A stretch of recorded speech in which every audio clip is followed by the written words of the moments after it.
안녕하세요. 김영희 대표TV입니다.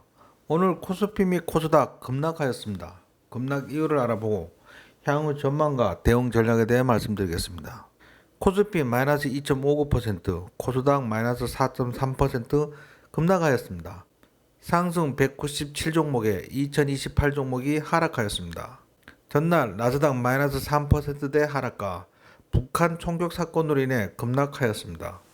북한에 의해 해양수산부 공무원이 사살 및 하장된 사건과 관련해 북한의 지정학적 리스크로 방산주, 빅텍 등 급등하였으나 이것보다는 그동안 기관이 계속 매도하는 중에 개인들 힘으로 끌어올렸고 따라서 신용잔고가 역대급으로 많아 급락한 것으로 보는 것이 더 가능성 있는 분석입니다. 직전 고점 대비 코스피 마이너스 6.7%, 코스닥 마이너스 10.2% 하락한 상태에서 추가 하락 여부가 관건입니다.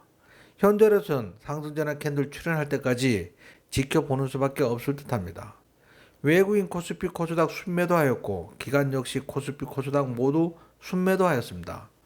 코스피 기관 계속 순매도 행진 중이고 코스닥 역시 오랫동안 순매도 행진 중입니다. 신용잔고 17억 3천억으로 아직은 너무 많아 추가 하락 가능성이 열려 있습니다. S&P 500과 나스닥 연일 하락 중으로 차트상으로만 보면 추가 하락 가능성이 농후한 차트입니다.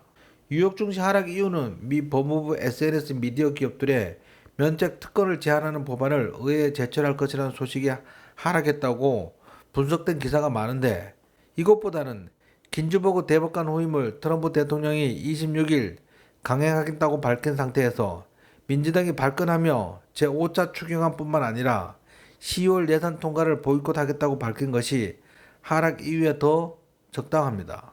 문제는 연방 대법관에 공화당 지명 4명, 민주당 지명 4명에서 긴즈버그 대법관이 사망한 상태에서 공화당 몫으로 선정하는 것은 첨예한 문제로서 선뜻 양보하기 어려운 문제입니다.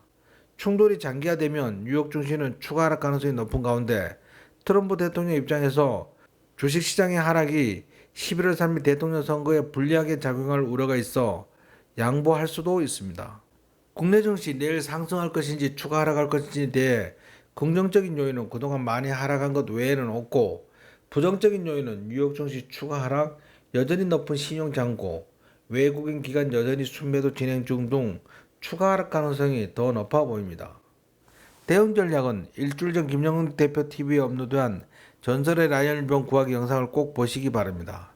충분히 기다린 후 상승전환 캔들이 출현할 때까지 최대한 현금 들고 기다리는 것이 최선인 듯합니다. 최근 20일 올려드린 마감시장에서 최대한 현금 확보해야 한다고 강조드렸습니다. 저의 구독자 여러분들이라면 사전에 현금 확보하셨다면 걱정 없이 반등장 기다렸다 총공격하면 됩니다. 혼자 어려우신 분들은 워렌 증권학원에 오셔서 도움을 받으시길 바랍니다. 이 영상이 유익하셨다면 좋아요, 구독, 알림 꼭 눌러주시기 바랍니다. 김영훈 대표는 여러분들의 성공 투자를 기원합니다. 감사합니다.